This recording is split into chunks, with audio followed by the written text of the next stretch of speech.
Aparatur sipil negara pemerintah Kota Pariaman, Sumatera Barat menjadi sorotan publik. Bukan karena prestasi, melainkan kedapatan bermain kartu Uno saat jam kerja.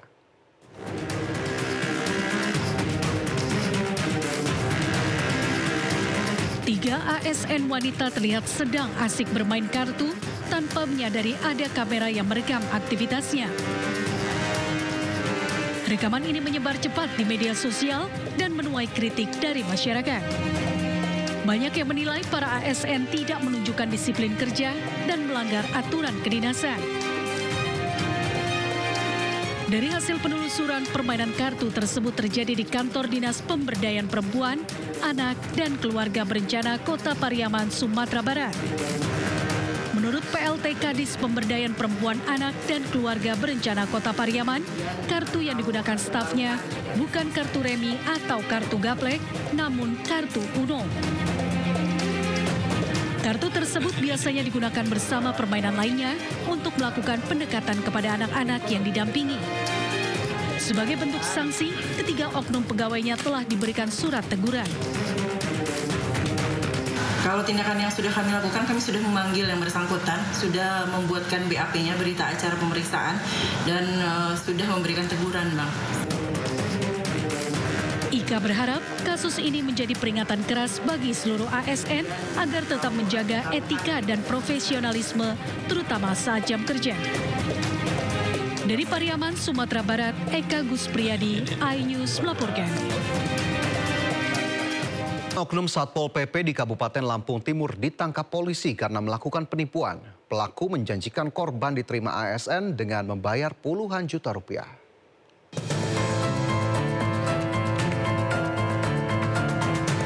Seorang oknum anggota Satpol PP Kabupaten Lampung Timur Lampung berinisial FM ditangkap usai menipu warga.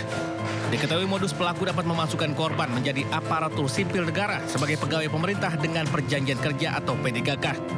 Pelaku meminta sejumlah uang dengan iming-iming bakal segera mempekerjakannya sebagai pegawai di rumah sakit umum daerah setempat. Korban yang tergiur memberikan uang mencapai total 90 juta rupiah kepada pelaku yang ternyata digunakan bermain judi online. Dengan modus menawari korban yang mana tersangka dapat memasukkan atau menjadikan korban sebagai pegawai P3K di rumah sakit Swadana. Untuk kerugian korban sendiri berapa? Untuk kerugian korban uang sebesar 90 juta rupiah. Sementara Satuan Polisi Pamong Praja Lampung Timur menegaskan bakal segera melakukan tindakan. Jika nantinya ia dinyatakan terbukti bersalah, pelaku dipastikan akan dikenakan sanksi tegas. Dari Lampung Timur, Lampung, Tinus Ristanto iNews melaporkan. Memperingati Hari Tani Nasional 2025, sejumlah elemen masyarakat menggelar demo di kawasan Senayan, Jakarta. Polisi menyiapkan sejumlah pengamanan dengan menyiagakan lebih dari 8.000 personel. Sejumlah elemen masyarakat dari Asosiasi Petani berkumpul di kawasan Senayan, Jakarta untuk menggelar demo menyuarakan tuntutan terkait Hari Tani Nasional 2025. Dengan topi caping khas petani, masa demo menyuarakan tuntutan dengan poster serta orasi untuk menaikkan kesejahteraan para petani. Puncak aksi akan digelar di depan gedung DPR MPR Jakarta. Demo petani juga mendapat penjagaan dari sekitar 8.000 personil kepolisian.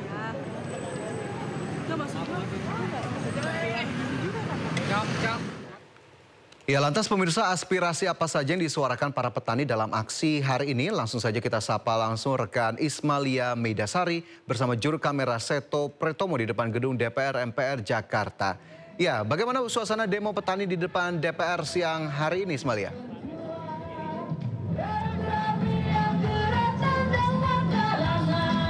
Ya, selamat siang Fajar. Untuk suasana demo di depan gedung DPR RI ini sampai sekarang masih terus berlangsung. Yang dimana para petani ini sudah mulai sejak pukul 9 pagi tadi, mulai dari Gelora Bung Karno mereka berkumpul, lalu mereka berjalan ke depan gedung DPR RI. Dan bisa dilihat juga di sini, Fajar, para petani ini membawa bendera putih yang mereka kaitkan di sebuah bambu, yang dimana bambu ini juga merupakan hasil bumi. Di sini selain itu mereka juga membawa hasil bumi. Di sini bisa dilihat ada kelapa, ada pisang, dan ada banyak sayur-sayuran di sini, Fajar, yang mereka memang bawa dari daerah mereka mereka untuk memperlihatkan kan bahwa Indonesia sebenarnya kaya, dan tuntutan yang mereka suarakan pada hari ini merupakan reformasi agraria, yang dimana reformasi agraria ini merupakan program pemerintah untuk penata agraria supaya lebih tepat sasaran untuk masyarakat kecil seperti nelayan dan juga petani, dan mereka menginginkan kesejahteraan bagi para petani khususnya. Dan di sini bisa dilihat juga Fajar, mereka tidak hanya orang dewasa saja yang melakukan aksi demonstrasi pada hari ini, namun juga dari para remaja dan juga pelajar juga mengikuti aksi demonstrasi ini. Mereka membawa angklung dan juga tadi mereka membawakan puisi berisikan tuntutan atau isi hati mereka supaya bisa didengar oleh pemerintah, terutama wakil rakyat yang berada di DPR. Dan untuk suasana di sini memang penjagaan ada sekitar 8.000 lebih personil dari anggota kepolisian, TNI dan Polri, yang dimana di sini untuk di depan gedung DPR Jalan Gatot Subroto menuju ke arah Slip ini ditutup pada saat demonstrasi, dan nanti akan dibuka kembali ketika demonstrasi sudah selesai. Fajar. Ya, baik, terima kasih Ismalia Meidasari dan juru kamera Seto Pratomo telah melaporkan langsung dari kawasan gedung DPR MPR Jakarta. Selamat bertugas kembali. Kita ke informasi lain, pemirsa, viral di media sosial, mahasiswa baru Universitas Sriwijaya atau Unsri diminta melakukan aksi saling cium kening saat kegiatan kampus. Pihak kampus telah memanggil mahasiswa penanggung jawab acara.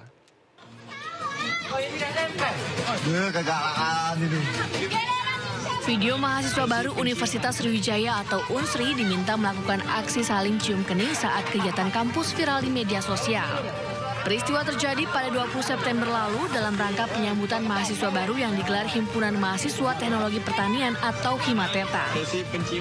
Atas kejadian tersebut, pihak kampus Unsri membentuk tim investigasi karena kegiatan tersebut izinnya adalah kegiatan bersih-bersih teknologi pertanian. Pihak Fakultas Pertanian, Prodi Teknologi Pertanian juga telah memanggil 15 orang. Selain itu, pihak kampus juga telah membekukan himpunan tersebut selama 1 tahun ke depan. Peristiwa bermula usai kegiatan bersih-bersih yang dilakukan oleh Himateta. Tiba-tiba ada yang spontan memberikan ide untuk ciuman, kemudian direkam dan diposting hingga viral di media sosial. Dan kalau memang ditemukan hal-hal yang melanggar, ya mungkin ada status pelanggaran berat, ya pihak universitas tidak segan-segan nanti akan menjatuhkan sanksi akademik ya kepada pelaku. Pihak kampus masih menelusuri peristiwa ini, sementara mahasiswa yang terlibat akan menerima sanksi mulai dari teguran, pembinaan hingga skorsing. Dari Palembang, Sumatera Selatan, Guntur, iNews melaporkan. Puluhan siswa mulai dari tingkat PAUD hingga SMA keracunan usai mengkonsumsi menu makanan bergizi gratis di Cipongkor, Bandung Barat, Jawa Barat. Mereka dirawat di puskesmas, bidan desa hingga gedung olahraga.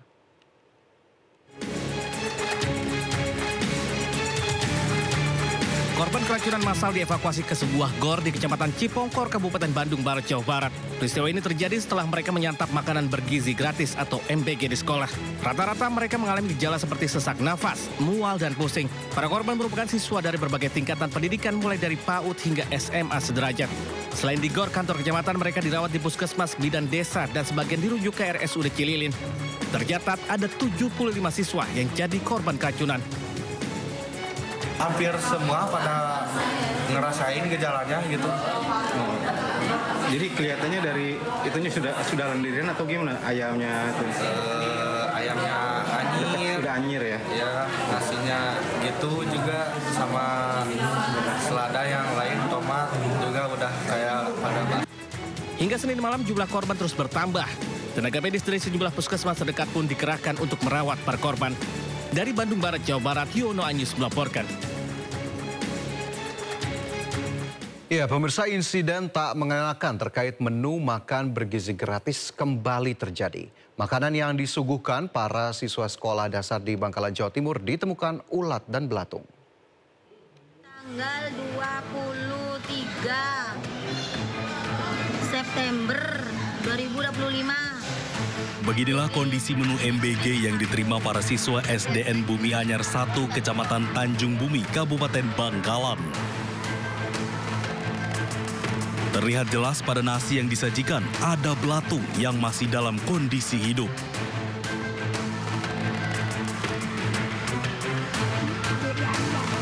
hanya di nasi, ada juga belatung pada sayuran berupa kol dan wortel. Padahal sebagian MBG ini sudah terlanjur disantap oleh beberapa orang siswa. Siswa lain yang langsung melihat keberadaan belatung tersebut secara spontan merekam dan melaporkannya ke guru kelas. Usai laporan tersebut, pihak Satuan Pelayanan Pemenuhan Gizi setempat langsung menarik makanan yang terlanjur didistribusikan ke sekolah. Sebelumnya, 3 sekolah dasar dan 3 sekolah menengah atas menerima pendistribusian MBG yang diduga basi. Apabila nanti SPPG yang ditemukan telah mengirimkan menu makanan yang tidak sesuai dengan SOP, misalnya ada ulatnya, basi dan sebagainya, itu nanti kami pemerintah akan mengirimkan surat kepada PGN untuk melaporkan kejadian-kejadian ini. Pemkab Bangkalan sendiri tidak akan memberi toleransi sepihak SPPG bermasalah dan akan melaporkan berbagai kejadian ini ke Badan Gizi Nasional. Dari Bangkalan, Madura, Jawa Timur, Taufik Syahrawi, iNews melaporkan. Sementara itu, Kabupaten Bandung Barat menetapkan kejadian luar biasa atau KLB akibat banyaknya siswa keracunan MBG. Terkait maraknya kasus keracunan ini, pemerintah didesak menghentikan sementara program MBG dan melakukan evaluasi total.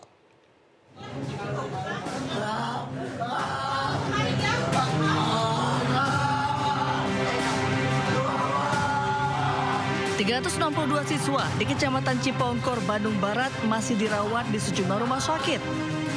Mereka mengalami keracunan usai menyantap menu makan bergizi gratis. Sejak Senin siang, rombongan pelajar dari PAUD hingga SMA terus berdatangan dengan berbagai keluhan seperti mual, muntah, diare, hingga sesak nafas. Bupati Bandung Barat, JJ Rici Ismail, menetapkan kasus keracunan makan bergizi gratis sebagai kejadian luar biasa. Fokus utama dari kita adalah penanganan para korban. Jadi sekarang juga kita sudah menetapkannya sebagai statusnya KLB.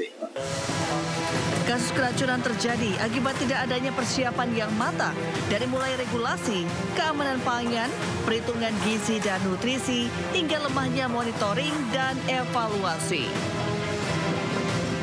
Meski sudah mengolah 1 miliar porsi dengan anggaran 335 triliun, hingga saat ini belum ada peraturan presiden soal MBG.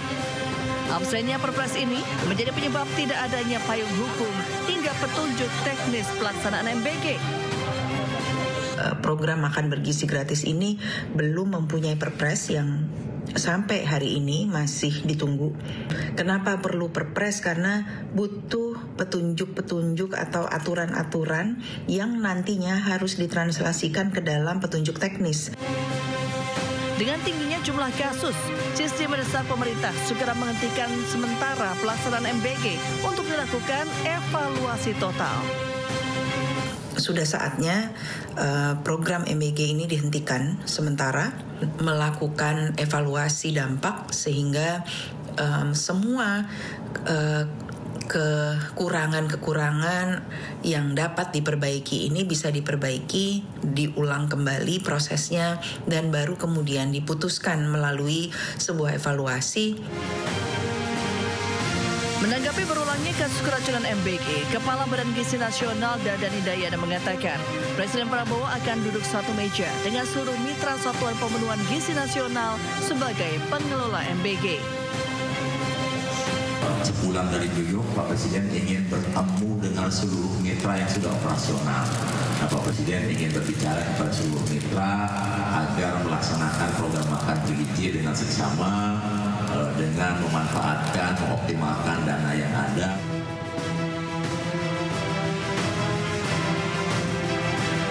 Kasus keracunan akibat MBG bukan yang pertama. CISD mencatat sejak diluncurkan 6 Januari lalu telah terjadi 5.626 kasus keracunan di 16 provinsi. Tertinggi terjadi di Jawa Barat mencapai 2.051 kasus. Tim Liputan iNews melaporkan. Pemirsa, kontak tembak terjadi antara Satuan Tugas Operasi Damai Kartens dengan KKB di Kabupaten Yahukimo, Papua Pegunungan saat dalam perjalanan evakuasi menuju ke lokasi penyerangan pekerja tambang. 5 pekerja tambang dilaporkan tewas, namun polisi masih melakukan penyelidikan. Dari atas.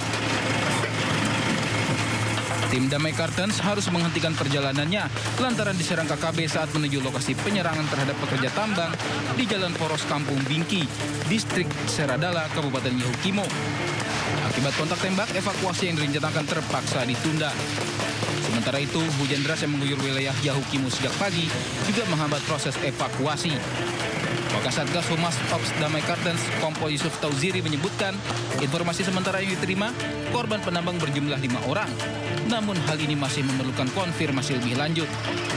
Yang menurut informasi mengakibatkan 5 warga sipil meninggal dunia.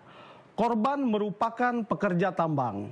Satgas Ops Damai Kartens saat ini tengah menyelidiki aksi penyerangan yang dilakukan KKB tersebut.